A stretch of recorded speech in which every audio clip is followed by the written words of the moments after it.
परिभ्यो गुरुपादुकाभ्यो नमो परिभ्यो परपादुकाभ्यो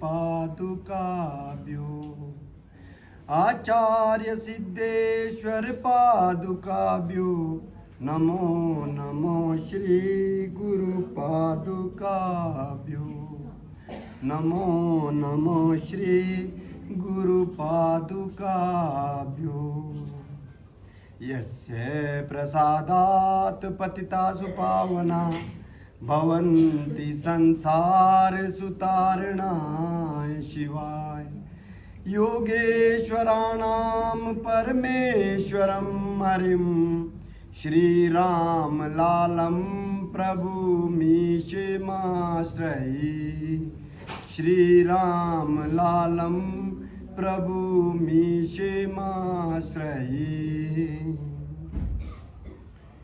मेरे तो प्रभु आप है मात पिता और मीत छोड़ आपकी शरण को करूं मैं किससे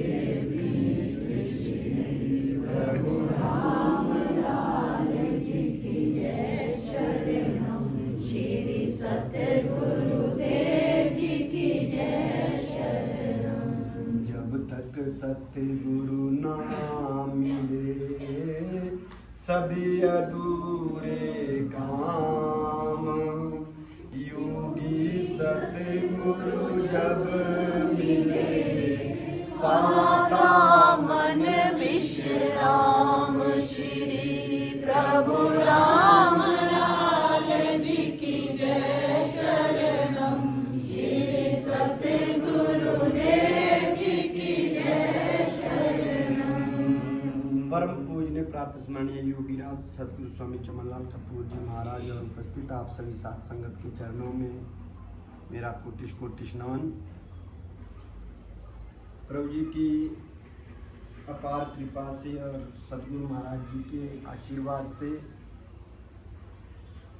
आज हम सभी को प्रभु जी के चरणों में बैठ करके इस दिव्य योग यात्रा का आनंद लेने का सौभाग्य प्राप्त हुआ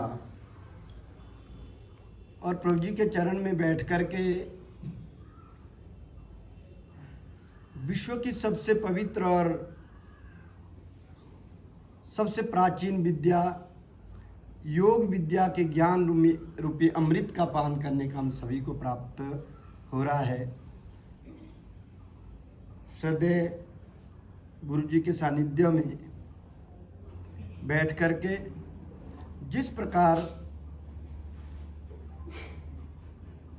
एक प्यासा कुएं के पास जाता है वैसे ही जो जिज्ञासु भगत होता है वो अपने सद्गुरु के चरणों में उसी भावना के साथ जाता है और हम भी उसी भावना के साथ गुरु जी के सानिध्य में गुरु जी के साथ साथ चलने का प्रयास करते हैं और प्रभु जी से हम प्रार्थना करते हैं कि हम सभी को ये सामर्थ्य हमेशा बनाए रखे कि हम अपने सद्गुरु के पद चिन्हों पर चलते रहें, क्योंकि हम सभी योगी सद्गुरु के शिष्य हैं।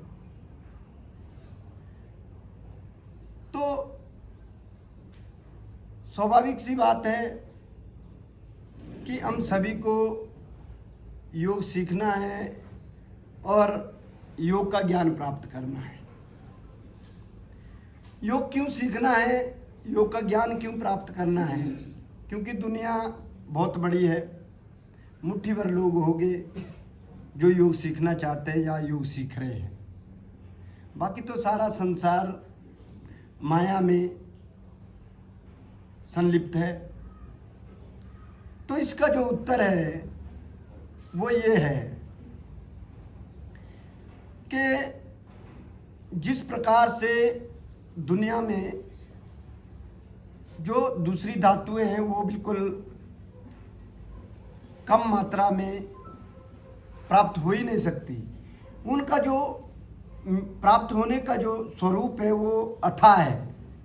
लोहा है, तांबा है, पीतल है, लेकिन सोना है वो कम मात्रा में प्राप्त होता है, हीरा है वो उससे भी कम मात्रा में प्राप्त होता है। जो जितना कम मात्रा में प्राप्त होता है, इसका मतलब ये होता है कि वो सबसे कीमती चीज होती है। और दुनिया में योग भी बहुत कम लोगों के पास है, लेकिन जब तक हम उस योग को समझेंगे नहीं कि योग जीवन के लिए वास्तव में क्यों जरूरी है, जीवन का सबसे जरूरी जो अंग है वो क्या है। भाई जीवन को जीने के लिए सबसे पहले श्वासों की जरूरत पड़ती है। अगर श्वास है तो जीवन है, अगर श्वास नहीं है तो जीवन भी नहीं है। और अगर योग है तो अध्यात्म है, अगर योग नहीं है तो अध्यात्म है ही नहीं। तो अध्यात्म जगत की बात करें या हिंदू धर्म की बात करें, तो उसमें योग का सबसे मुख्य महत्व है। और योग को दो प्रकार से बताया गया है, एक अठयोग और एक राजयोग। कभी कभार हम इस असमंजस में पड़ जाते हैं कि अठयोग का काम कुछ और है और राजयोग का काम कुछ और है। वास्तव में वो दोनों ही, अठयोग है चाहे राजयोग है, सबका जो अंतिम लक्ष्य है वो एक ही है। वो क्या लक्ष्य है? वो लक्ष्य है जिसके लिए ईश्वर ने, जिसके लिए प्रभु जी ने हम सबको इस दुनिया के अंदर मनुष्य योनि में भेजा है।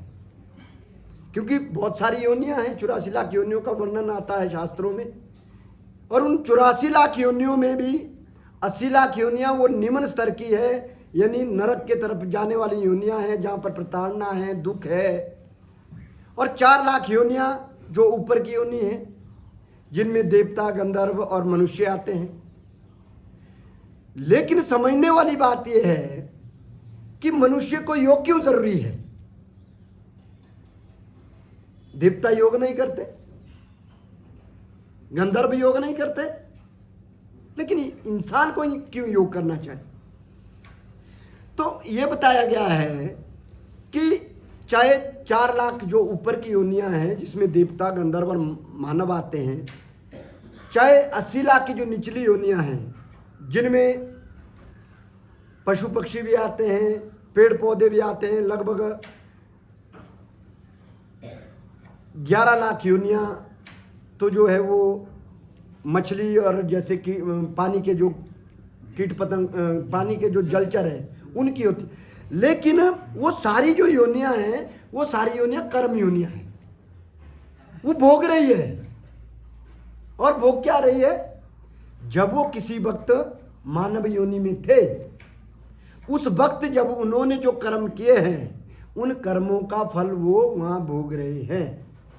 और 20 लाख से ज्यादा योनियां जो है वो पेड़ पौधे, वनस्पतियां इनकी है, ये भी भोग रहे हैं। लेकिन सब क्या चीज भोग रहे हैं? सब सिर्फ एक ही योनि का किया कराया हुआ भोग रहे हैं। अब बात आती है कि जो ऊपर की योनियां हैं, 4 लाख योनियां जिनमें गंधर्व आते हैं, देवता आते हैं, वो क्या करें? वो भी भोग रहे हैं, वो भी भोग रहे। फर्क सिर्फ इतना है कि जो 80 लाख योनियां हैं वो अपने कुकर्मों का फल भोग रहे हैं, और जो 4 लाख योनियां हैं वो अपने सुकर्मों का फल भोग रहे हैं। लेकिन भोग तो दोनों ही रहे। अब योग क्या कहता है? योग कहता है कि ना तो तुझे कुकर्मों का फल भोगना है और ना तो तुझे सुकर्मों का फल भोगना है। अर्थात तुझे इन दोनों चीजों से ऊपर उठ करके क्या करना है? मुक्ति को प्राप्त करना है। क्योंकि अगर अच्छे कर्म करेंगे, अच्छे कर्मों का अगर आपको फल चाहिए तो आपको स्वर्ग भोगना पड़ेगा, देव योनि में जाना पड़ेगा, देवताओं के रूप में, अप्सराओं के रूप में जन्म लेना पड़ेगा। अगर आपने कुकर्मों का फल भोगना है तो नरक की योनियों में जाना पड़ेगा, कीट पतंग मछली ये सब पेड़ पौधे पशु पक्षी इनकी योनियों में जाना पड़ेगा। लेकिन योगी सदगुरु कहते हैं कि मनुष्य की योनि इन सब चीजों में जाने के लिए नहीं है, वो तो 84 का चक्कर हो गया। मनुष्य की योनि अगर हमको मिली है तो वो इस जगत को और उस जगत को छोड़ करके उस परम पिता परमेश्वर में विलय होने के लिए ही आपको ये योनि प्राप्त हुई है। और भगवान में विलय होने के लिए क्या अर्थ, कहने का तात्पर्य क्या है? कहने का तात्पर्य यह है कि भगवान में विलय का मतलब है कि आपको भगवान ही बन जाना है। तो उसके लिए सबसे पहले क्या चीज है? सबसे पहले यह है मन की गति को रोकना, चित्त की वृत्तियों को कंट्रोल करना, और वही योग है चित्त वृत्ति निरोधा है। यानी चित्त की वृत्तियों का जब निरोध हो गया तो समझो आपने योग कर दिया। अब ये राजयोग की बातें हैं। अठयोग इसमें सहायक कैसे है? अठयोग की क्या इसमें भूमिका रहती है?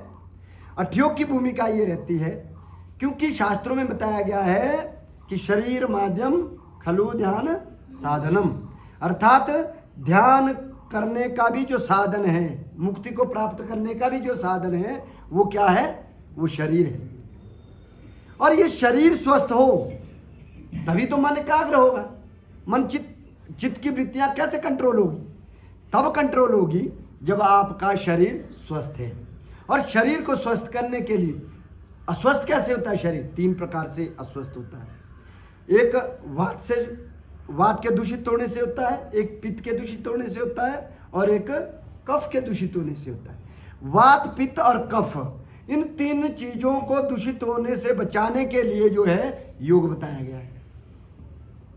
और सबसे पहले शरीर की जकड़न, हमारी जो नस नाड़ियां हैं, 72 करोड़ नस नाड़ियां हैं, उनमें से हमारे लगभग केवल 15 से 20% नस नाड़ियां ही हमारी काम करती है, बाकी हमारी वो डेड अवस्था में पड़ी रहती है।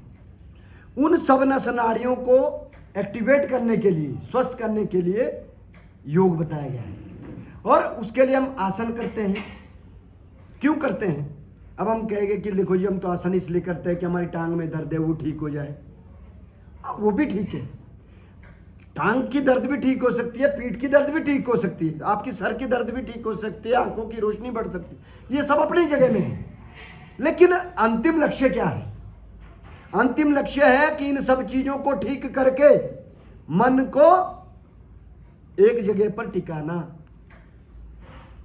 ईश्वर के किसी एक रूप पर टिकाना। फिर चाहे आप गुरु का ध्यान करो, गुरु के चरणों का ध्यान करो, ज्योत का ध्यान करो, चांद का ध्यान करो, तारों का ध्यान करो, सूर्य का ध्यान करो, आप किसका भी ध्यान करो, ये सब भगवान के ही रूप है।